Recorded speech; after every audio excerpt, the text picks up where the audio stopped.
Royal succession has been the epicenter of some of the biggest scandals in history.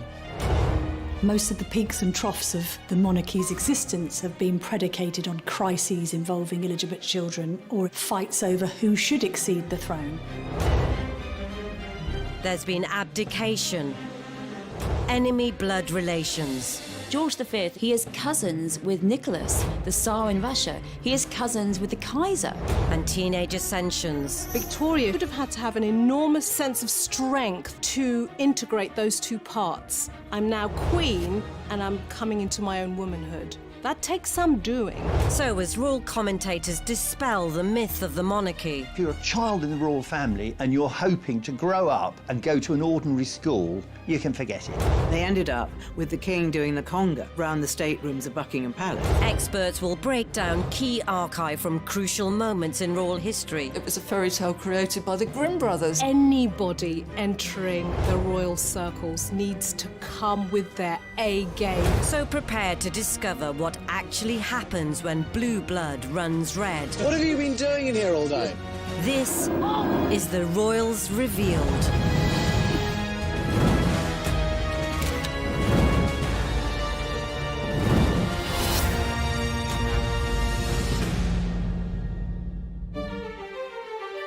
This episode will reveal just how important succession is to the royals.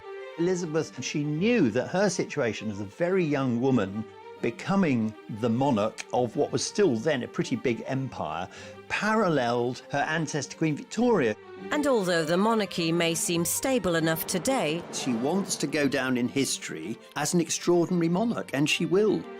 We have become used to seeing the traits that she uses as being primarily regal and idealistically regal. In a way, we tend not to question them very much. do the next in line need to learn the lessons of the royal bloodline? I think abdication remains a dirty word in the Queen's vocabulary because she still blames Edward VIII for thrusting her father onto the throne and effectively blames that for his premature death. Henry VIII had loads of sons out of wedlock, and we even had a situation in which James II, when his wife was pregnant, everyone said it was a fake bump. To avoid making the same mistakes in the future. He knows exactly his position when he becomes sovereign, that he's got to put up and shut up, in so many words. The Queen has been the ultimate constant in British life, and that, of course, puts pressure on everyone that follows her to do just as good a job. On the 2nd of June 1953, the world rejoiced at the coronation of a new queen. Coronation in 1953 was a tremendous morale booster. There were street parties up and down the country. There were beacons up and down the countries. Everywhere you looked, there was flags, there was bunting, there was happiness. People were happy because it was a terrific day. One of the most important coronations of the last century, given that it's led to this record-breaking reign by Elizabeth. Nearly 7 decades on, it's almost impossible to conceive that there was a time when she may not even have taken up the mantle of monarch. Elizabeth II was brought up as a little girl who was never intended to be queen. Her life was one to be of an aristocratic marriage on a big estate in the country, and everything changed when she was 10, when her uncle Edward VIII abdicated. He risks the power and the glory of his position and creates the greatest British crisis in centuries as he clashes with cabinet and parliament. The Duke of York is next in line for the British throne, and next to him in succession is his eldest daughter, the Princess Elizabeth, shown here with her father and mother. She was just a little girl, and she and her sister Margaret were at home, and they heard people shouting outside, and they went to ask a footman, what's happening? And the footman said, your uncle Edward VIII has abdicated, and your father is George VI. And Margaret said to Elizabeth, does that mean you'll be queen now? And Elizabeth said, I suppose so. Princess Elizabeth to go from being third in line to heir, aged only 10, must have felt quite destabilising, because I'm wondering whether the behaviour of those around her would have shifted gear, because she'd have gone from being an aristocrat, minding her own business, to suddenly in the spotlight, and the attention on her to groom her behaviour for her path to the throne would have been of paramount importance. However, within the family there had always been a precautionary nod to the notion of a potential succession. Edward VIII was considered a bit of a playboy, and there wasn't much prospect of him marrying and having children when Elizabeth was a young woman. George VI, mindful of this, didn't necessarily think that he would take the throne, but thought that the throne would pass from his brother to his daughter. So Elizabeth did have lessons in constitutional history and forged a bond with figures like Winston Churchill, even as a child, because there was this sense before even George VI became king that she would be next in line. Now, a lot of that framework and structure may very well be about protocol, how to behave, which knives and forks, all that kind of stuff, how to, greet heads of state.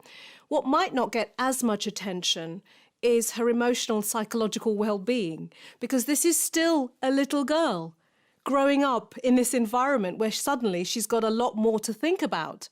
And at 10 years old, what are you thinking about?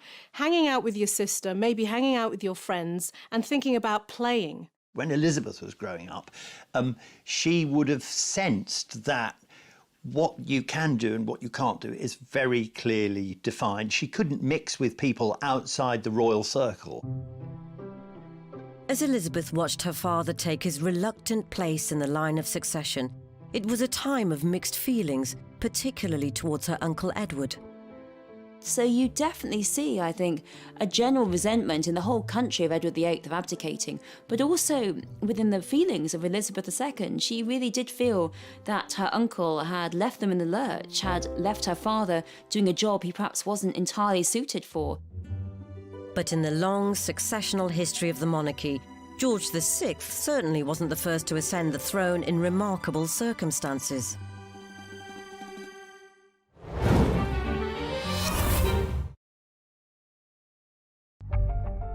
May 1937 marked a milestone in British constitutional history, as after the controversy of Edward VIII's abdication, a confused nation finally got back some stability with George VI's coronation.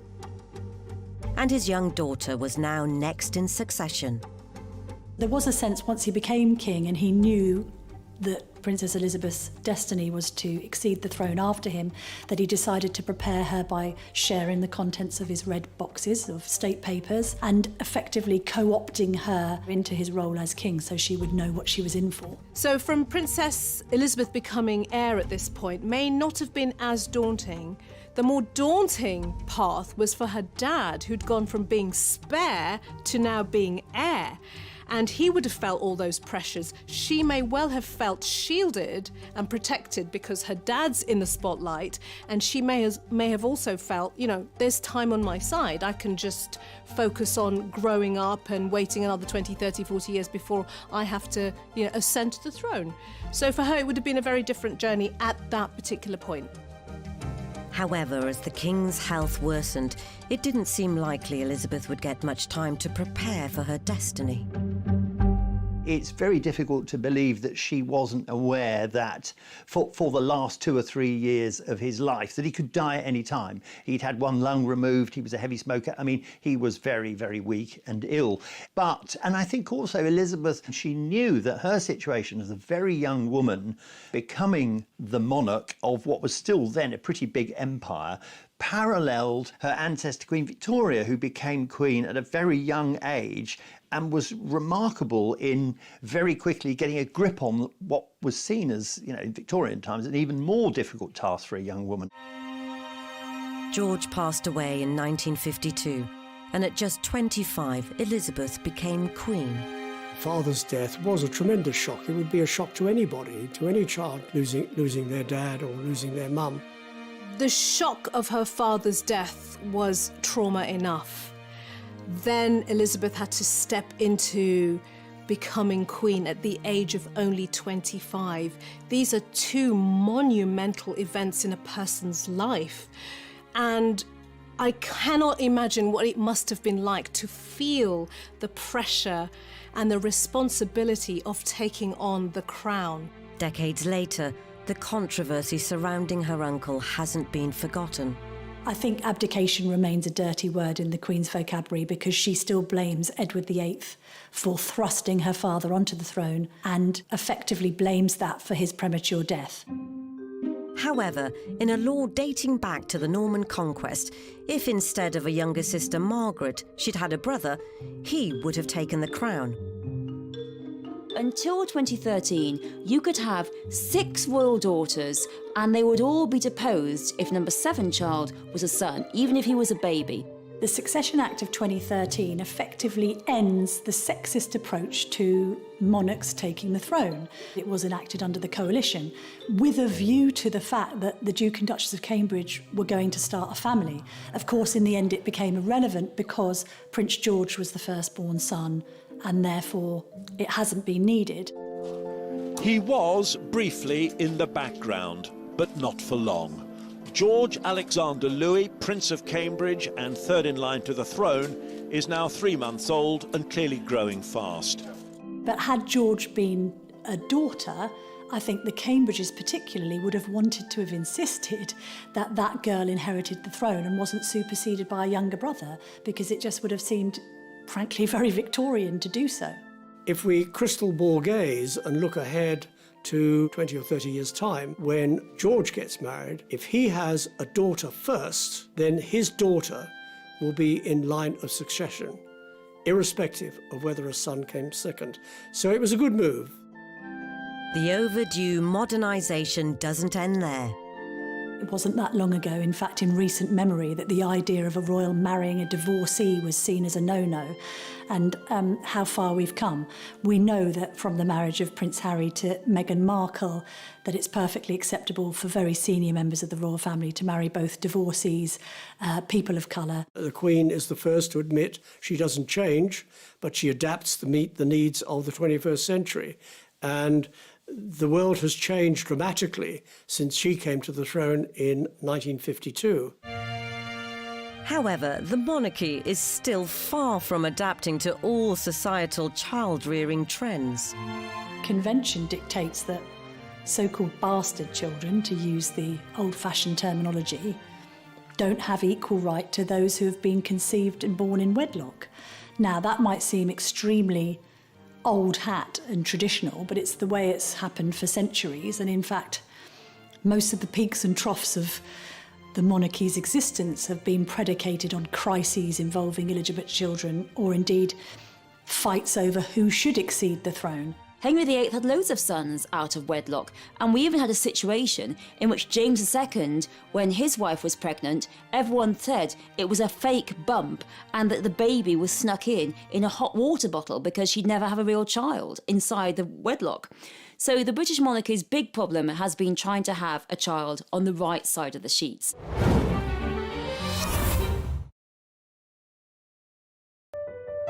Many have claimed that they are born of royal blood. Most startlingly, in recent years, US publication The Globe alleged Prince Charles and Lady Diana had a secret daughter called Sarah. I must confess I have no knowledge of a secret daughter called Sarah born to Princess Diana and Prince Charles, as alleged by The Globe. I think that's just perhaps a headline too far, a conspiracy theory that has been widely debunked and isn't given much respect. The monarchy has clearly stabilised since, but some of her predecessors had a fight to get to the throne in the first place. Not least, much heralded leader, Queen Victoria. Queen Victoria was someone who really turned the fortunes of the monarchy around. And Victoria was also seen as the monarch of empire. This was the moment in which the British Empire became the race for land, oppression, conquest, looting, and Victoria was this queen over it all. Yet photos from the latter half of the 19th century don't exactly radiate an effervescent leader. I think, like all Victorian photographs, they probably took about half an hour to take the photograph. So they're quite carefully posed. And I think people get this image of Queen Victoria with her rather stern look and the black clothing and the upswept hair. Her personality was in many ways quite the opposite. Victoria was also the queen of spin. She recognised the importance of newspapers, of image, And Victoria's image of herself, the pictures that were produced of her, really they created this vision of a virtuous, perfect queen. The power of Victoria's image was such that one picture of Victoria and Albert with a Christmas tree meant that the Christmas tree went viral, and after that everyone had to have a Christmas tree when they never really had one before. Victoria made herself, to use very modern parlance, into an influencer. However, this influence Victoria held over her empire and her public only came to be after perhaps the most complex and unlikely route to succession in the history of the monarchy. Queen Victoria was never meant to come to the throne. You have to go back to her grandfather, George III, who had 7 sons, 6 daughters, and by 1800, this lot, 7 sons, 6 daughters, all adults, had produced between them 56 illegitimate children and 1 legitimate heir. And this one child, Princess Charlotte, she died just after childbirth. And without Princess Charlotte, there was not a single other child. So the race was on for someone to create a new heir. All the uncles, all the sons of George III suddenly thought, I need to get rid of my mistress, marry a German princess as a Protestant, and then have a child, because if I have a child, I'll get loads of money and pay off all my debts. So it was pretty mercenary, really. And an unlikely sire came to the forefront as Edward, the Duke of Kent, set out on a marital quest. He's only really got a small potential amount of possibilities. She has to be Protestant, she has to be royal, and she has to be of childbearing age. Also, she has to be willing to marry a man who's nearly twice her age because he's 50, and he was pretty lucky to get Victoire of Leiningen, a young woman who was 30 with 2 children, which proved that she could have children, and unlike many of the other royals, they did also manage to have a legitimate child. Victoria was born at Kensington Palace in May 1819. She was, well, a healthy little baby, but so far from the throne, she's a girl, and she's the daughter of the 4th son. No one's ever going to see her come to the throne, but her father said, my brothers are not so strong as I am, the throne will come to me and my children. He died just 8 months later. His father, George III, 6 days after that, meaning baby Victoria was 3rd in line to the throne. Before long, she'd be first. Queen Victoria became heir to the throne at such a young age because her various uncles were dying. Simple as that. She was living at Kensington Palace and she was informed that she was now Queen Victoria, and that's how she came to the throne at such a young age. George IV had been next to go, leaving brother number 3, now William IV, in power. With Victoria only 11 and on course for the throne, her mother and her advisor, John Conroy, set about preparing for her destiny. She was given very strict structure. She was raised in this Kensington system of education that was devised by her mother's advisor, Conroy. And that gave her limited access to other children. How she was educated was controlled. And interestingly, Victoria shared a bedroom with her mother until she was 18 years old. So think about that, very hyper-protected. But were the Guardian's eyes on a greater prize all along? What John Conroy and Victoria's mother wanted is for Victoria to come to the throne as a child so that they would be the power behind the throne. And so you have this incredible fight between mother and daughter about when Victoria comes to the throne. If you think about the relationship between Victoria and her mother, in today's terms, she'd be described as a helicopter mother. Very controlling, very overprotective, almost to the point of smothering. And from Victoria's point of view as a growing girl into a young woman, she probably felt like she couldn't breathe. And this kind of level of control can cause a real adversarial relationship between mother and daughter. So I wonder whether there was some kind of battle between the two of them going on. Battle for independence by Victoria and battle for control by the mother. This is how I want you to be moulded. Fortunately, Victoria had a high-powered ally.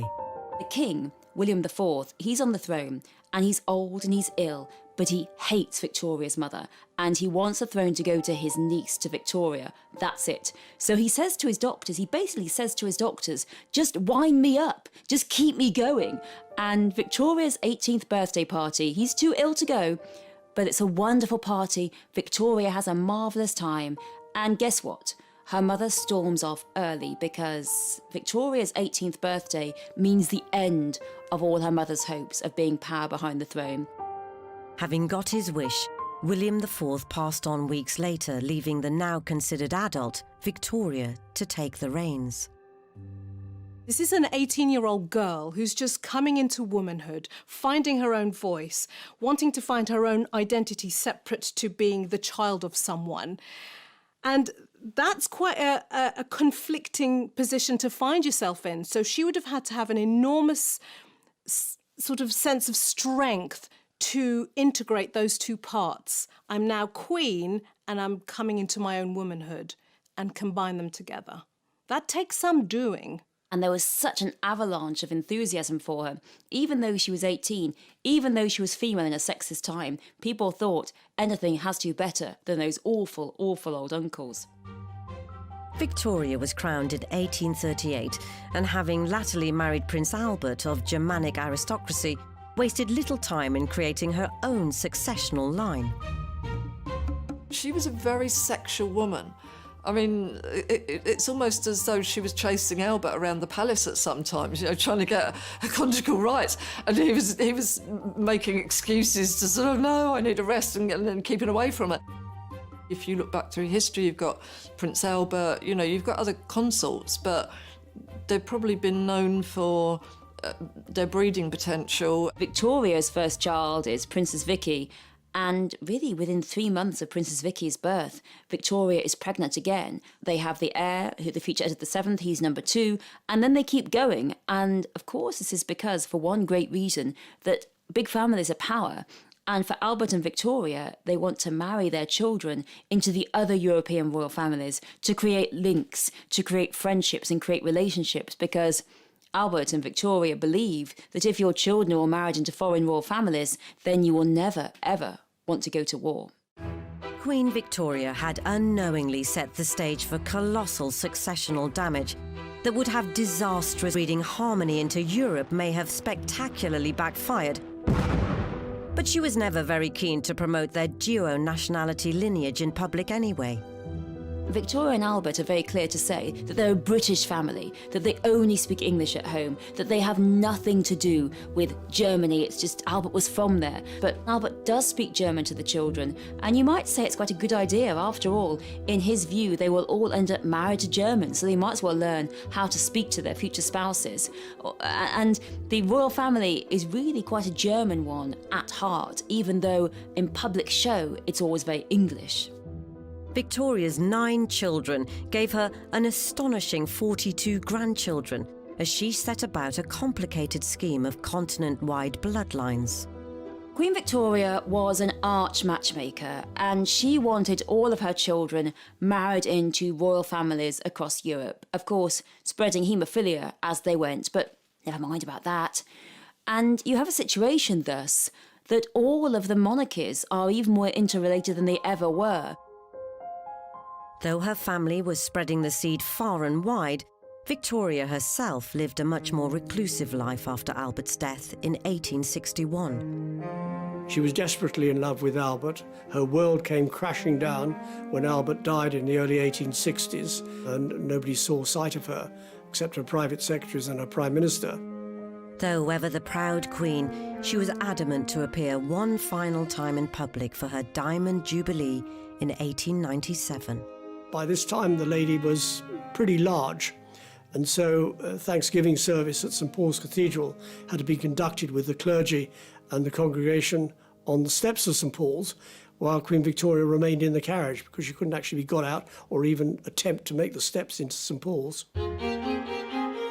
Victoria died in 1901, but would her international royal legacy continue? After Victoria, her son Edward VII becomes king, then his son George V, and George V is the king for the First World War.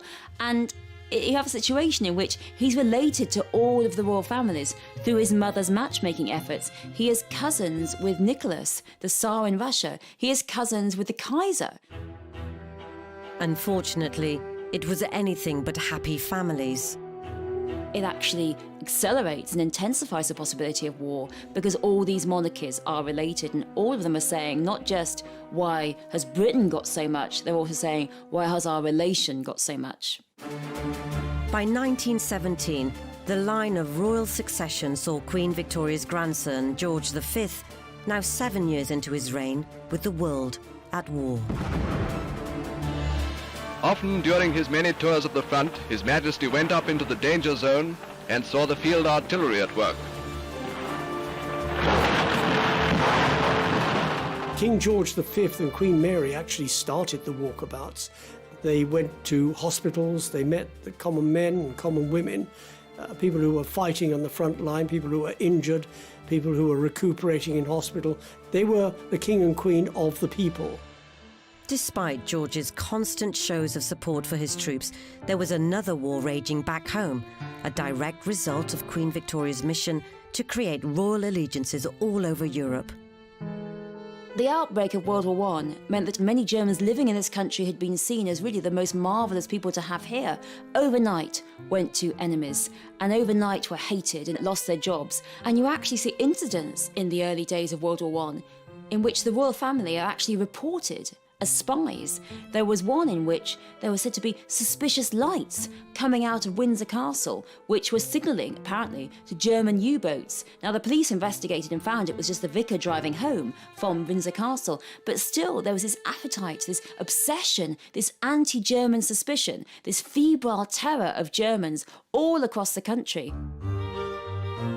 Remarkably, George had visited Germany as recently as 1913. To spend time with their leader, Kaiser Wilhelm II, who also just so happened to be his cousin. The final straw came in June 1917, when an airstrike killed over 100 Londoners, and it was revealed the plane was called a Gotha. The surname Saxe-Coburg-Gotha came from Albert, because Victoria married Albert and took his surname, and so that meant that the royal family's surname was Saxe-Coburg-Gotha. When your king's got the same name, on the one hand you've got a plane shooting up anything and everything because it perceives the British and Empire forces as the enemy, and it was felt highly inappropriate. Lord Stamfordham, who is the King's private secretary, was very good at judging the mood of the people and didn't so much suggest to the King, said to the King, the name has to be changed. Various names are talked about, usually parts of the country. They're debated, should it be Buckingham, could it be Oxford? Britannia was even thought about, which would have been highly appropriate. But in the end, Windsor is plumped upon. They choose the name Windsor, a completely fake, made-up name, simply because they like Windsor Castle. Just 4 days after the Gotha airstrike, George V had officially changed his name. The House of Windsor remained, as other monarchies throughout Europe fell. But this would have a knock-on effect to future royal generations. With the royal houses of Europe having been largely wiped out after the First World War, the number of possible suitors for Elizabeth and indeed Margaret was greatly reduced, because this was a time when royal princesses were expected to marry princes. This is not the modern era where it was possible to marry someone like Meghan Markle or Kate Middleton. Fortunately, Elizabeth found her Greek prince and duly ascended the throne, and she has made the role of monarch her own. I think we think she's perfect for the job of Queen because we've only seen the Queen being Queen. So that's what the job looks like. And in a way, we have become used and programmed to a certain extent as to seeing the traits that she uses as being primarily regal and idealistically regal. In a way, we tend not to question them very much. Even in her 90s, the Queen shows no signs of stepping down. The Queen is a deeply religious woman who swore her coronation oath before God and would do nothing to end that vow. So while she is of sound mind and body, she will continue to be Queen. I think she feels she's almost living in a sort of an heroic age. She wants to go down in history as an extraordinary monarch, and she will. However, one day the inevitable must happen. I think that we underestimate the destabilising effect the Queen's death will have on the nation. There isn't anybody on earth now that doesn't remember either a Princess Elizabeth or a Queen on the throne. That continuity and stability that the Queen has provided has brought great comfort to not only people in the UK but across the world. Plans have already been made for the Queen's funeral, though only a select few can know what they entail. Journalists are privy to the plans, but we're not allowed or authorised to discuss them in public, out of respect to the monarch, but also because we've been given the plans off the record in order to prepare from a broadcasting and media point of view for what will happen. All the royal deaths are very stringently planned for, or the funerals are very stringently planned for, with codings, with setups. And in fact, that was the case for Diana's funeral, that it was based on the plan for the Queen Mother's funeral, because of course they hadn't planned for Diana's funeral. They had no idea that she died so young. What we do know is that on D+1, the day after the Queen's death, Charles will be proclaimed successor. Here we saw Prince Charles riding alone immediately behind the state coach carrying his parents, an upright figure riding quietly without flamboyance. Charles will be automatically king, but there will be a proclamation read from St James's Palace and from other parts of the country proclaiming him to be king, sovereign, defender of the faith, and then it will be formalised at his coronation. What form the coronation takes, that remains to be seen. There's also speculation around whether he'll actually be Charles III. Given what happened to one of his predecessors, Charles I, who had his head disconnected from his shoulders in 1649, having interfered with Parliament.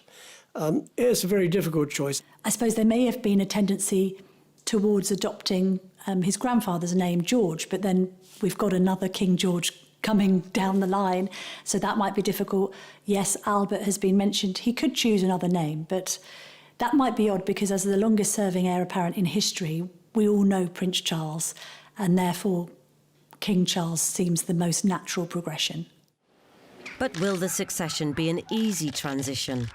We know that Prince Charles isn't as popular as his mother, and that he has enormous shoes to fill because of the unwavering way in which she has reigned for the last nearly 70 years. So it's going to prove challenging. He'll be a good king because he's had a long time waiting for it. He knows exactly what's going on in the United Kingdom. He knows exactly what's going on globally. He knows he's been to practically every Commonwealth country. He's well tutored. He's probably the best prepared sovereign that we've ever had. However, some incidents during the long wait have raised questions over his kingly credentials. There was the annual holiday of when they went skiing at Clusters. They had a deal with the press and everybody knew it, and we come out and we have a photograph taken and the press ask a few questions and then after that you'll leave us alone. It's not a big deal really. These are the ones that the royals feed off for their popularity, and one of them happens to be Nicholas Witchell, who has put in a lot of very sterling royal duty doing that. Charles then turns around and does the worst ventriloquist act in the world with his microphone on and starts being rude about Nicholas Witchell. I can't bear that. He's so brilliant. He started being the son, and his sons were more like the father. His candid aside to his sons really shows what's going on internally. And we're given a little window into that kind of frustration, irritation. And I think he would have been horrified if he'd recognised in that moment that the whole world could hear what he was really thinking. And at that moment, you just want to say to Charles, inside voice, inside voice. I don't think that's the kind of side to the royals that we should be seeing. We probably know that it's there, but it puts them in the worst light. the minute their backs are turned and the smiles turn off, they're slagging everybody off and talking about it. It was almost like that little man, you know, it's like that wasn't another human being, really. And I think that was a very dangerous thing to do. Charles has also been accused of meddling in politics with the so-called Black Spider memos, to where he aired his views to ministers on environmental and economic matters. As heir apparent, you would expect him to wing off letters to ministers. You'd expect him to criticise. Nothing government does is perfect. And if he can criticise and get some answers and get some response from them, what is better than doing nothing about it? It actually shows the man for what he is, passionate about the country. There is this sense all the time that you have duty comes first, always duty first. And your own life, your personal life, either has to be sort of hidden away or it has to be looked at by the general public and judged. You've got to be accountable because you're being paid by the taxpayer, and you've got this extraordinary, unique position of responsibility. And he's made very clear in a documentary he made last year, Turning 70, that he knows exactly his position when he becomes sovereign, that he's got to put up and shut up. During any reign in the long history of the monarchy, there's always been debate regarding succession. And in 2019, a survey claimed nearly half of the British public want Prince William to be the next king, not Prince Charles. But is he made of the right stuff? William has been born and grown up with a burden of responsibility on his shoulders and a set path he needs to follow, which he can't really deviate from, and I think that's quite restrictive. I think there used to be a bit of jokes between him and his younger brother, with Harry sort of saying that he was able to get away with what he wanted because he never had to be king. The only thing that I would think would be that maybe William hasn't been tested in so many situations. He hasn't had a crisis in his life yet in terms of making a mistake and being able to be resilient or being unpopular or anything like that. So that's slightly untested, whereas I think Charles has been through an absolute minefield. It has been quite a bumpy ride for the monarchy, certainly throughout this reign. And William knows about the bumpy ride. He knows what he's got to do, and he knows he's got to steer a straight course, and he will aim to do that. William certainly shares a strong bond with his grandmother. They're both quite shy and introverted, both quite dedicated to duty. There's a sense of both fun and seriousness about them, which makes them a little bit of a contradiction. I think on one hand, it's a relationship between granny and grandson, and on another, it's a relationship between two different and significant generations of royalty. She has a vested interest in him, more so than in anybody else, that he actually gets it right, that he learns the art of kingship. He's learning it from his father, but he can learn it from wise counsel, from his grandmother. And she's doing a lot to help him along the way. If he's not sure about anything, he knows that he can always go to his grandmother. William's rarely put a foot wrong on his journey to the throne, but there's the odd exception. There was a moment where the Queen appeared to admonish Prince William for crouching down and talking to Prince George at Trooping the Colour, marking her 90th birthday. I think this sense that you shouldn't be crouching down on balconies or instructing children to do anything, they should just be well behaved. I think you can see a reflection of that generational change going on, that when William was speaking to his son on the balcony at Buckingham Palace, he was absolutely doing the right thing because he was breeding the next generation of royals. But as far as the Queen saw, no, that's the wrong thing to do because you should be standing up here and doing your duty. William's regal rebuke may have seemed innocuous, but shows how educating the future king hasn't been taken lightly. The Queen has been the ultimate constant in British life. She has been this beacon of stability and continuity, and that, of course, puts pressure on everyone that follows her to do just as good a job. As he gets older, there's signs of another strong female influence on William's life. I think the Spencer legacy, and particularly the Diana Spencer legacy, it's emerging as William gets older. I mean, I love the way that it's been like seeds that are now growing and showing the best side of William. he's clearly got the Windsor genes insofar as a lot of his royal behaviour and his sense of duty, but I think there's almost an even bluer blood in there because of the aristocracy of the Spencers, and the way that Diana translated that to modernise the royal family. Yet, in a family of famously strong-willed females dating right back to Queen Victoria, would another actually be the best successor? I think Anne has carved out a very definite role for herself, and I think, like her mother, she has put duty very much in the spotlight. You know, she rolls her sleeves up and she gets stuff done. I have to say that in capital letters, I've never seen anybody as stoic as Princess Anne. She's old school royal, and she has the look of somebody that even if they accidentally chop their leg off, they'd just get up and laugh about it and, you know, carry on with what they were doing. She's like the knight in the Monty Python film, you know, she would never complain about anything. She's a real trooper. I'm not necessarily sure whether the Queen would have preferred Princess Anne to be Queen rather than Prince Charles be King, but she certainly, as the Queen's daughter, her most trusted confidant. May I invite you to final touches to this rather fine oak tree? I think in the absence of her mother, the Queen Mother, and her sister, Princess Margaret, Anne has grown closer to her mother over the years, always associated with being more of a daddy's girl, but actually she's been a stalwart support of her mother. But do the magisterial similarities go even further back? Yes, there would be a lot of similarities between her and the Queen Victoria school of royals. Not just that, but in other aspects of the personality as well. There's that sort of uncompromising dress and styling that Anne wears clothes that she probably bought in 1970-something or other. You know, she swept her hair up at some point when she was about 19 and it stayed up there. It's that I'm not going to bend and flex to fashion. Like Queen Victoria, I think, outwardly hugely intimidating. Though, should the monarchy be looking forward and not back to the bloodlines of yesteryear?